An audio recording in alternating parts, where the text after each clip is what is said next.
रामकृष्ण हरे सज्जन हो. आज आपणापुढे कोणास काय नसते या संदर्भामध्ये सुभाषितावर विवेचन सांगणार आहे. सुभाषितम चांगलं मार्मिक बोललेलं. वाणी हे एक तप आहे.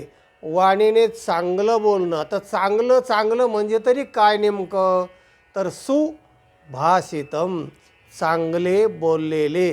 ते फक्त सुभाषितच असू शकतं.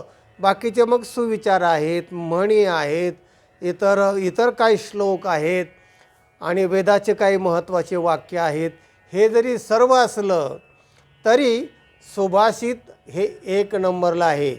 त्या सुभाषिताचा जो मार्मिकता आणि रसिकत्व आहे ना, त्या सुभाषित करण्यात असं म्हटलं आहे की जेव्हा सुभाषित रस तयार झाला मृत्यूलोकामध्ये तेव्हा अमृताने धूम ठोकली आणि स्वर्गात पळालं म्हणाले. आणि द्राक्षा म्लानमुखी जाता, द्राक्ष असे वर घड होते ना, त्यांनी माना खाली घातल्या. सांगायचा मुद्दा असा की सुभाषितासारखं मार्मिक वाङ्मय दुसरं नाही, त्याला तोड नाही. 4 मुद्दे या सुभाषितामध्ये सांगितलेलं आहे. कुणास काय नसते. तीव्र इच्छा असली की मार्ग सापडतो. ओढ असली की धरसोड होत नाही. आणि ओढ नसली, मिळमिळेपणा असला की सतत धरसोड होते. कामात धरसोड, अभ्यासात धरसोड. हे धरसोड का होते, तर तीव्र ओढ नसते म्हणून. त्यालाच दृढ इच्छा म्हणतात, त्याला तितिक्षा म्हणतात, त्याला जिज्ञासा म्हणतात. जिज्ञासा ज्ञातुम इच्छा, जाणण्याची तीव्र इच्छा. जर तसं असेल तर काय काय होतं सुभाषितकार सांगतात. ऐका, मनाचे कान करून ऐका. अर्थातुरा नाम्न गुरुर्न बंधुः कामातुरा नाम्न भयं न लज्जा विद्यातुरा नाम्न सुखं न निद्रा क्षुधातुरा नाम्न रुचिर्न बेला. विक्रम चरितातला हा श्लोक आहे. आम्ही टिळक महाराष्ट्रामध्ये 2-3 वर्ष मी निवासी काढले आणि त्या काळामध्ये बरंचसं संस्कृत वाङ्मय वाचण्यात आलं. अभ्यासक्रमातही खूप वाङ्मय होतं आणि संस्कृत व्याकरण माझा अभ्यास आवडता असल्यामुळे त्याच्यामध्ये मी इतका रंगलो आणि त्याच्याच ताकदीवर, त्याच्याच विश्वासाने मी आजपर्यंत संस्कृताचा एक विद्यार्थी आहे. तर विक्रमचरित त्यावेळी त्या अभ्यासाला आम्हाला होतं. कालिदास होता, भवभूती होता, बरेच असे काव्य म्हणजे ज्यांचे संस्कृतमध्ये ग्रंथ आहेत. तेव्हा विक्रमचरित याच्यातला हा श्लोक असा आहे. तो असा म्हणतो, अर्थातुरा नाम्न गुरुर्न बंधुः. अर्थातुर म्हणजे पैसे मिळवण्याची इच्छा, लोभ इतका आहे. लोभ पापस्य कारणम असं म्हटलेलं आहे. लोभ हा इतका पाप करणारा आहे की हे पाहिजे, ते पाहिजे, हुंड्यात एवढं पाहिजे, तेवढं पाहिजे. अरे 51 तोळे काय काय काय सगळं असलं तरी पण अजून आणा करता करता त्या वैष्णवीचा जीव गेला, आत्महत्या करावी लागली. अरे इतकं कसा अर्थातुरा नाम. आणि सगळं कुटुंबच्या कुटुंब सगळे अर्थातूर. पैसा पाहिजे आणि दुसऱ्याचा असला तरी चालेल आणि कसाही मिळाला तरी चालेल. तेव्हा असे जे माणसं असतात ना, ते माणसाचा जीव घेऊ शकतात. पैशासाठी जीव देतात आणि जीव घेतात. अशा प्रकारचा हा अर्थ फार अनर्थ करणारा आहे. तेव्हा अर्थाचे अर्थ हा अनर्थकारी आहे आणि अर्थ हा परमार्थ करणारा पण आहे. कसा वापरायचा, ज्याने त्याने योजलं पाहिजे. योजकच तत्र दुर्लभः. पैसे चांगल्या कामात वापरायचे का वाईट कामात वापरायचे. सुपाऱ्या द्यायच्यात, कुठे तुमचे दारूचे धंदे काढायचे का आणखीन काय सोन्याचा व्यापार टाकायचा आहे, हे ज्याने त्याने ठरवलं पाहिजे. तेव्हा सुभाषितकार असा म्हणतो, अर्थातुरा नाम्न गुरुर्न बंधुः. पैसा मिळवायचा म्हटलं किंवा त्याला गुरुही समजत नाही आणि भाऊही समजत नाही.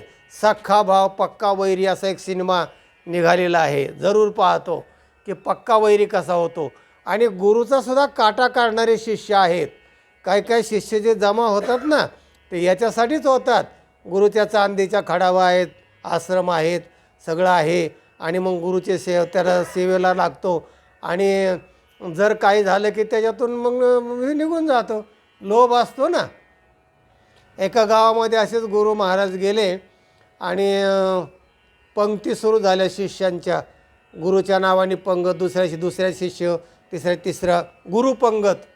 हां, आता एक गरीब शिष्य होता आणि पंक्तीमध्ये इतकी ओढाचाड लागली ना, त्याने अशी घातली का मी त्याच्यापेक्षा चांगली घालणार. असं हे लग्न असं करतो ना, मग आपण त्याच्यापेक्षा चांगलं करणार. घरदार विकून लग्न करतात, हुंडा देतात. तो जसा प्रकार तसाच प्रत्येक क्षेत्रामध्ये पैशाची स्पर्धा आहे. मग काय झालं, एका गरीब शिष्यावर ती पाळी आली गुरुपंगत घालण्याची. त्याला मोठी चिंता निर्माण झाली की कालच्यापेक्षा आपली जोरात पंगत घालायची म्हणजे काय करावं लागेल. मग त्याने काय केलं, रातोरात गुरुच्या चांदीच्या खडावा चोरल्या, बाजारात विकल्या आणि खूप माल मस्त आणला. अशी काय पंगत घातली की बघत राह. तेव्हा पंगत झाली, पण त्या दिवशी गुरूंना ते खडावा सापडेनात. तर दिवसभर बेचैनच होतं गुरु. आणि नंतर पंगत वगैरे झाल्यानंतर त्या शिष्याला जेव्हा तो गुरु म्हणाला, वाह काय क्या बात आहे, काय पंगत घातलीस तू. हां, आणि तू तर गरीब आहे रे, आणि एवढी पंगत कसं काय म्हणले, हे कसं काय जमलं तुला. म्हणजे महाराज आपल्या पायाचा प्रसाद आहे म्हणाले हा. आणि मग गुरुच्या लक्षात आलं की आपल्या घडावयानीच विकल्या.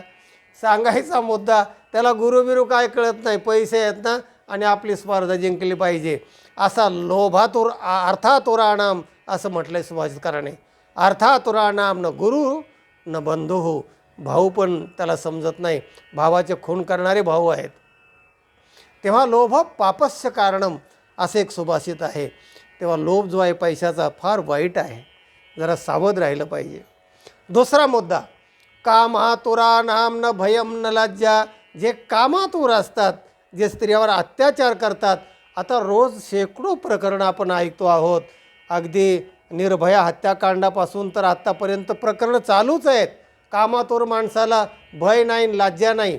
फाशीवर अजून काही लटकले नाहीत, पण लटकवायला पाहिजे, तरी पण ते चालूच आहे. कडक कायदा केला त्यानंतर, त्या घटना दिल्लीच्या घटनेनंतर, पण अजूनही ते लोक थांबलेले नाहीत आणि ते अधिक अत्याचार वाढतच चाललेले आहेत. सुभाषितकाराने त्यावेळी लिहिले हजारो वर्षापूर्वी, कामातुराणाम न भयम न लज्जा. मेलं तरी हरकत नाही पण ते करायचं. अशा प्रकारचे जे कामातुर असतात ना, हे त्यांची प्रवृत्ती अशी असते. विद्यातुराणाम न सुखम न निद्रा. तिसरा मुद्दा, जे विद्यातुर असतात, विद्येची तीव्र जिज्ञासा असते, त्यांना रात्रंदिवस झोप नसते. विद्यातुराणाम न सुखम. त्यांना सुख वगैरे काय माहिती नसतं, त्यांचं जेवणावर लक्ष नसतं. अभ्यास झाला पाहिजे ना अभ्यासात रांगतात. आमचं तसंच झालं. आम्ही जोपर्यंत 20-22 वर्ष पूर्ण अभ्यास करत होतो ना, समजायचं नाही आज कोणता वार आहे आणि आजचं काय आहे. पंढरपूरला 5-6 वर्ष काढली ना, जेव्हा आम्ही माधुकरीला जायचो ना, आणि मग जेव्हा ते हे द्यायचे आणि ज्याला आपण फराळाचं म्हणतो, आणि मग आम्हाला काय आज एकादशी आहे, आज वार तर कळायचाच नाही. तेव्हा त्यांना फक्त अभ्यासाशिवाय काही कळायचं नाही. कोणता वार आहे, काय वेळ आहे, तेच इथे म्हटलेलं आहे. हां, विद्यातुराणाम. विद्या तीव्र इच्छा पाहिजे. त्या माणसाला काही कळत नाही, वेळ नाही, काय नाही. रात्री 2-2 वाजेपर्यंत आम्ही अभ्यास करायचो आणि पहाटे 4 वाजता चंद्रभागेला आंघोळी करायला जायचो. आणि 4 आंघोळ करून आलं की लगेच व्याकरणाचा तास असायचा. काही दिवस कुठे गेला आणि काही कळत नाही, इतकी तीव्र इच्छा असते. आणि म्हणून आम्ही जे आज आहोत ना, तर त्याच्यामुळे आहोत. त्याला काही कळत नसतं. विद्यातुर पाहिजे, विद्याची अतुरता पाहिजे. न सुखम न निद्रा. त्याला रात्री झोप नसते आणि त्याला सुखही नसतं. ज्याला सुख पाहिजे त्याने विद्या सोडून द्यावी. ज्याला भरपूर झोप घ्यायची ना, त्याने विद्येच्या नादीच लागू नये, असा त्याचा अर्थ होतो.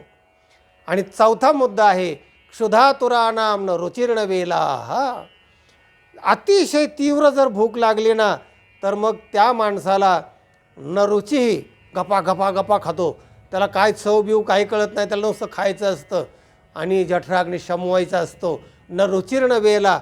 आणि आता काय वेळ आहे ना, आता काय आहे, आज एकादश आहे का, आज पौर्णिमा आहे, त्याला बाकीचं काय कळत नाही, फक्त खायचं. कारण इतकी त्याला तीव्र भूक लागलेली असते. आणि मग म्हणून म्हटलेलं आहे, झोपेला धोंडा आणि म्हणजे भुकेलेला कोंडा. भूक लागली ना तीव्र की कोंडासुद्धा माणसाला गोड लागतो आणि तो कोंडासुद्धा खातो.